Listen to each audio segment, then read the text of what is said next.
നമ്മുടെ വീട്ടിന്റെ മുമ്പിലൂടെ എത്ര ജനാസകൾ കടന്നു പോകുന്നു. എന്താണ് ആ മയ്യത്ത് കട്ടിലേറി പോകുന്ന ജനാസ? ആണാവട്ടെ പെണ്ണാവട്ടെ എന്തും കൊണ്ടാ പോകുന്നത്? അല്പം പഞ്ഞിയും കഫൻ പുടവയുമല്ലാതെ. ഏത് സമ്പന്നനാണെങ്കിലും ഏത് സമ്പന്നയാണെങ്കിലും നൂറുകണക്കിന് പവൻ സ്ത്രീധനം കിട്ടിയ പെണ്ണാണെങ്കിലും അത് കൊടുത്തവനും തെറ്റ്, ആ രൂപത്തിൽ അത് ചോദിച്ചു വാങ്ങിയവനും തെറ്റ്. അതും ഇവിടെ ഇട്ടുകൊണ്ടാ പോകുന്നത്. കാറ് കിട്ടിയവനും 100 ഏക്കർ കിട്ടിയവനും ഏക്കറകൾ കിട്ടിയവനും ആരായിരുന്നാലും ഒന്നുകൊണ്ടും പോകുന്നില്ല. അവരിലേക്ക് പോകുമ്പോ നിന്റെ പിന്നാലെ പലരുമുണ്ട്, മക്കളുണ്ട്, ബന്ധപ്പെട്ടവരുണ്ട്, ധനത്തിന്റെ അവകാശികളുണ്ട്. പക്ഷേ ഖബറിൽ വെച്ച് തിരിച്ചു പോരുകയാണ് എല്ലാവരും. നാം ചെയ്ത നിസ്കാരം, നമ്മുടെ നോമ്പ്, നമ്മുടെ സക്കാത്ത്, നമ്മുടെ ഹജ്ജ്, നമ്മുടെ ദിക്ർ, നമ്മുടെ സ്വലാത്ത്, നമ്മുടെ ഖുർആനോത്ത്, നമ്മുടെ നന്മ കാണൽ, നമ്മുടെ നല്ല സദസ്സിൽ പങ്കെടുത്തത്, നല്ലത് പ്രചരിപ്പിച്ചത്, നല്ല സ്ഥലങ്ങളിലേക്ക് പണം കൊടുത്തത്, ആ രൂപത്തിലുള്ള സർവ്വ അമലുകളും മാത്രം ബാക്കിയായി എല്ലാവരും വിട്ടുപോരുമ്പോ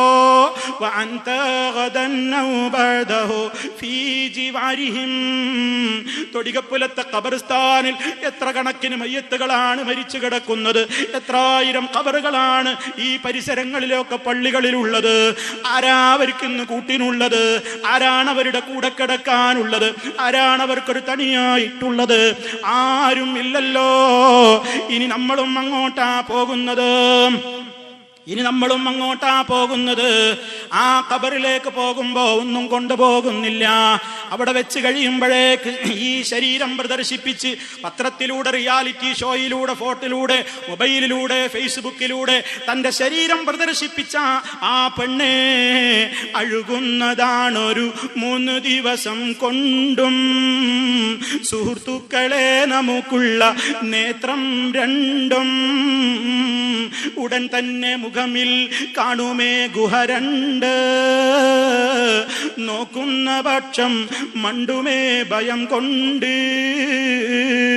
ഖബറൊന്ന് തുറന്നു നോക്കിയാൽ 3 ദിവസമാകുമ്പോഴേക്ക് മുട്ട പൊട്ടി ഒലിക്കും പോലെ 2 കണ്ണുകളും കവിൽ തടത്തിലേക്ക് ഒലിച്ചിറങ്ങി.